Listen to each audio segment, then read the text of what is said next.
I never imagined I'd be the kind of woman who lived two lives, one that everyone could see, and another that unraveled quietly behind closed doors. My name is Emma Caldwell. I'm 46. And until recently, I thought I understood what it meant to be a wife, a caretaker, a woman of responsibility. I thought loyalty was enough to keep love alive. I was wrong. For 15 years, I built a life with Richard, my husband. On paper, everything looked perfect.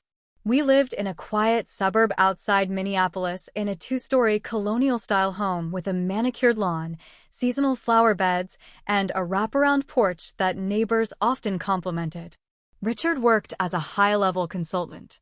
He traveled often: Chicago, Seattle, Boston. His job kept him busy, but he always provided. Financially, at least. When we were newly married, his long work hours felt like a temporary sacrifice for a better future. I believed it was just a phase. But as the years went on, that phase became permanent. His trips grew longer, his attention more divided. He began to disappear even when he was in the same room. The dinners became quieter. The weekends lonelier.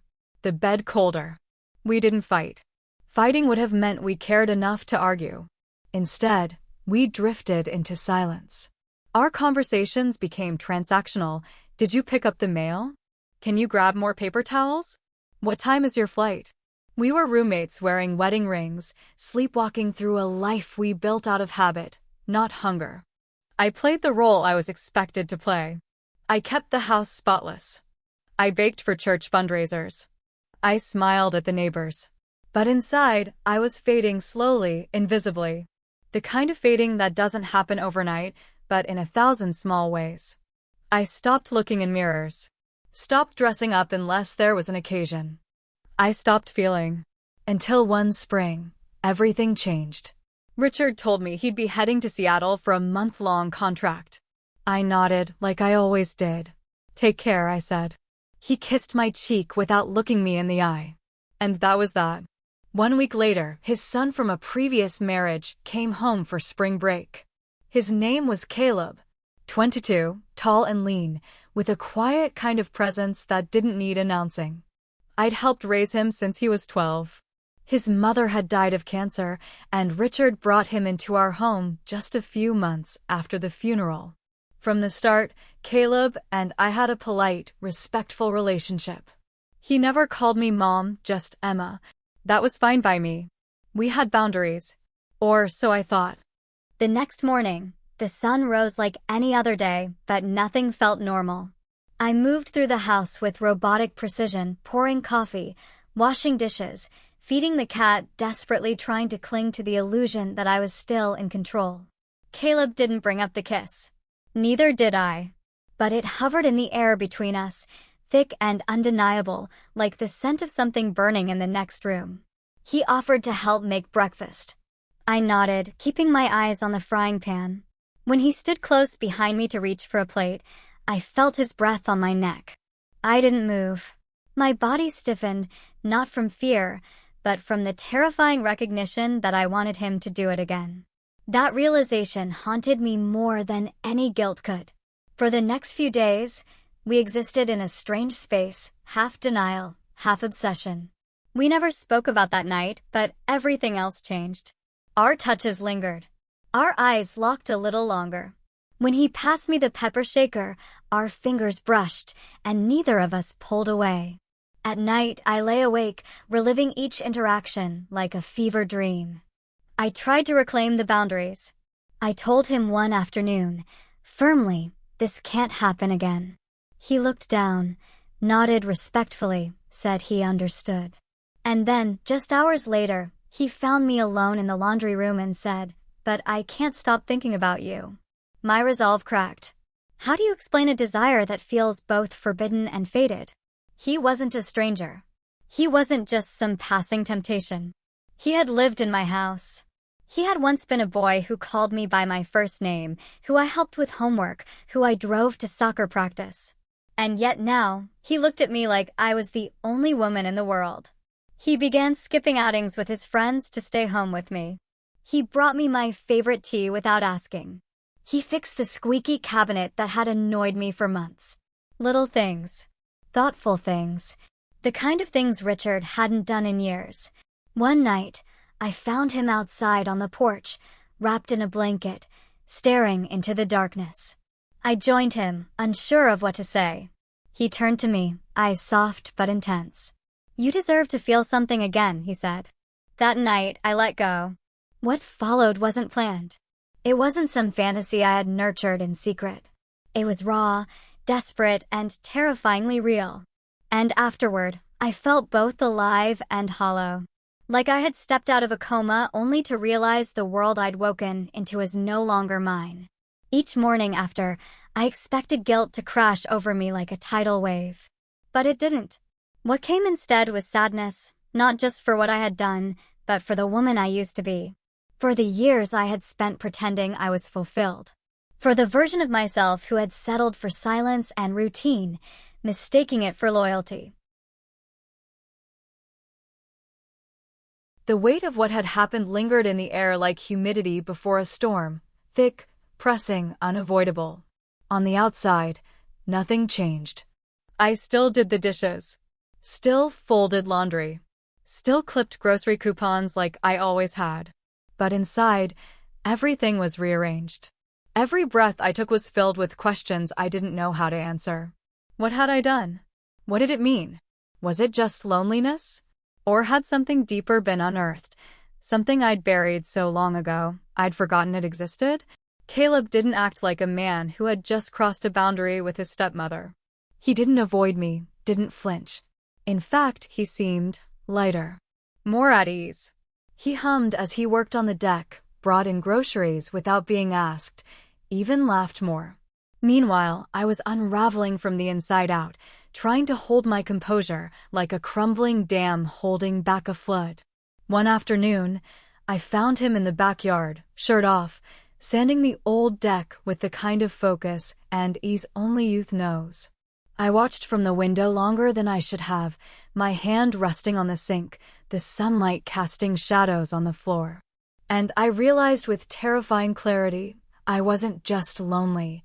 I was hungry, not for sex, not for touch, but for recognition, for affection, for someone to see me, choose me, want me, even if it wasn't supposed to be him. That night, I tried to talk to him. I told him we needed to stop. That what happened was a mistake. We're adults, I said. This can't happen again. He nodded slowly, respectfully. But there was no fear in his eyes. No apology. I understand, he said. And then, almost too softly to hear, but I don't agree. I should have walked away. I should have created space, gone to my sister's for a week, anything. But I didn't. I stayed. Because part of me wanted him to say something like that. Part of me needed it. And so the days passed in quiet torture. Our conversations were restrained, our touches careful, but the energy between us, undeniable. We became ghosts haunting the same house, bound not by blood, but by something more dangerous, shared silence, unspoken desire.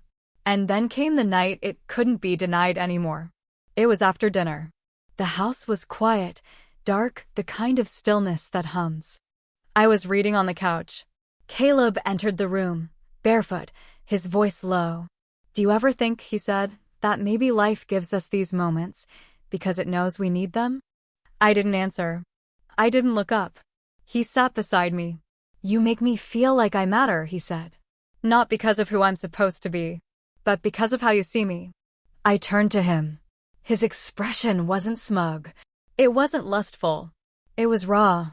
"I don't want to be a mistake for you," he whispered. "But I also don't want to be nothing."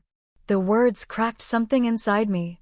Not because they were seductive, but because they were honest. And I kissed him. This time, I didn't walk away.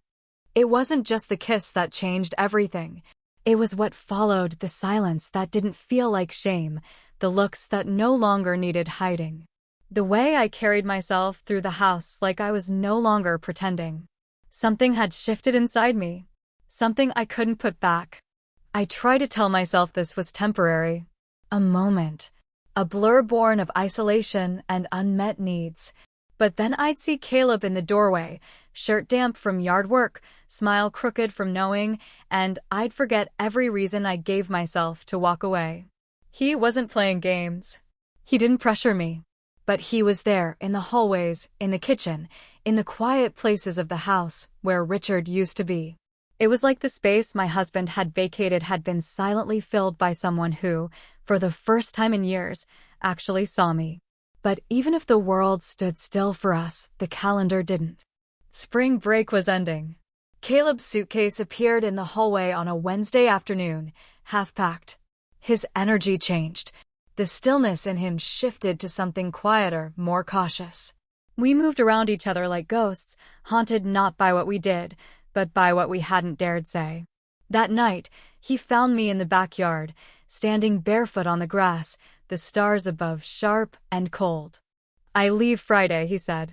"I know," I replied, my voice thinner than I wanted it to be. He didn't reach for me, didn't kiss me. He just looked at me, the way he always had these past few weeks, like I was someone worth watching. "I don't want to ruin your life," he said softly. I closed my eyes. Because I didn't have an answer. Because part of me didn't care if it was ruined. Because part of me already knew it was never whole to begin with. The next morning, I found him in the kitchen, making coffee. We talked about nothing. Weather. The birds outside. His last exam coming up. The air between us was filled with all the things we would never say again. When he left on Friday, he didn't hug me. He just looked at me one last time and said, "Take care of yourself." And then he was gone. The front door closed, and with it, something inside me sealed itself off forever. Not in regret, but in mourning. Not for Caleb, but for the woman I had been before he ever saw me. 3 days after Caleb left, Richard came home. It was a Friday evening, familiar, expected, and utterly unreal.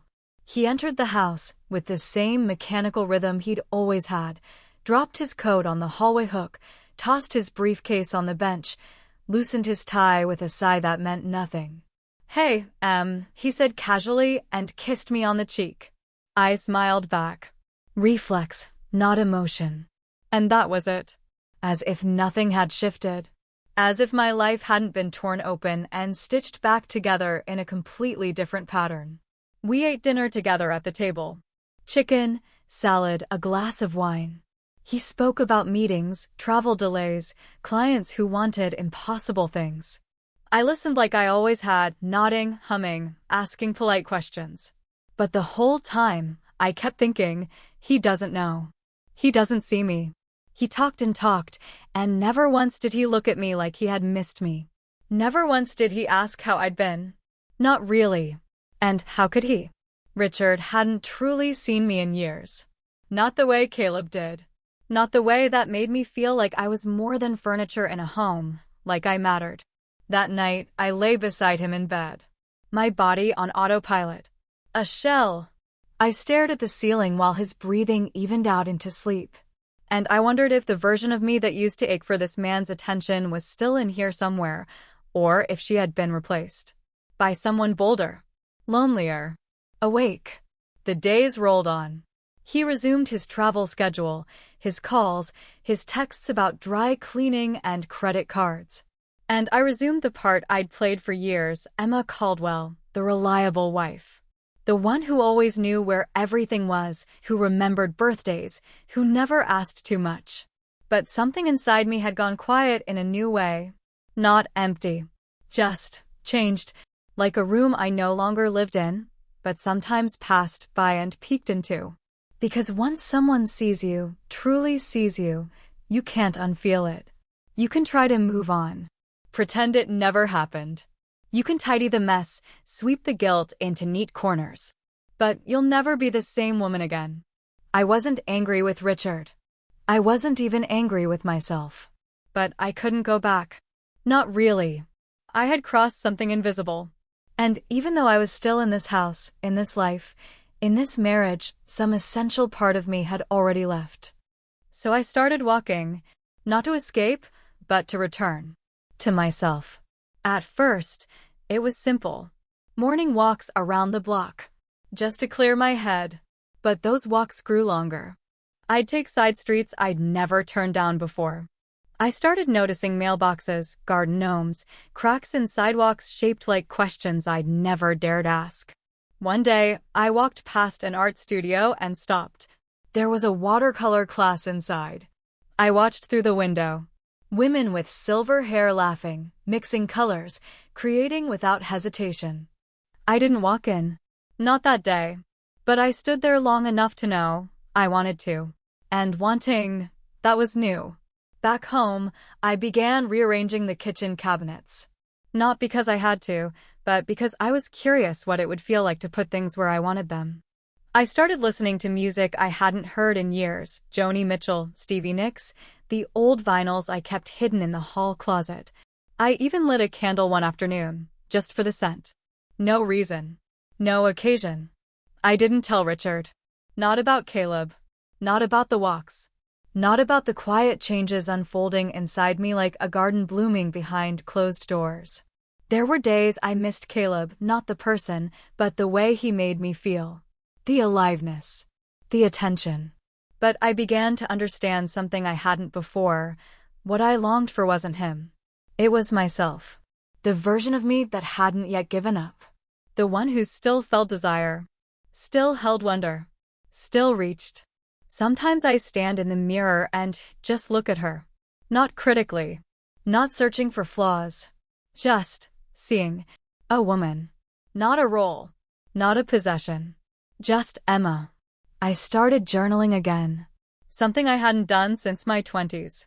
I wrote about silence, about ache, about rediscovery. I wrote about rain and wine and the way my skin felt under warm water. And slowly, the shame began to lift. Not because I forgave myself, but because I finally understood myself. Maybe that's the only forgiveness that matters.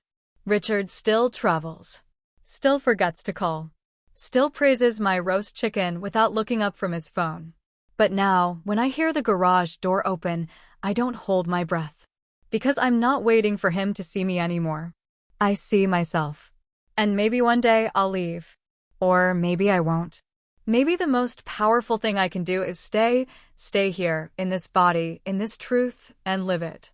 Not as a wife seeking validation, but as a woman who finally, fully, belongs to herself.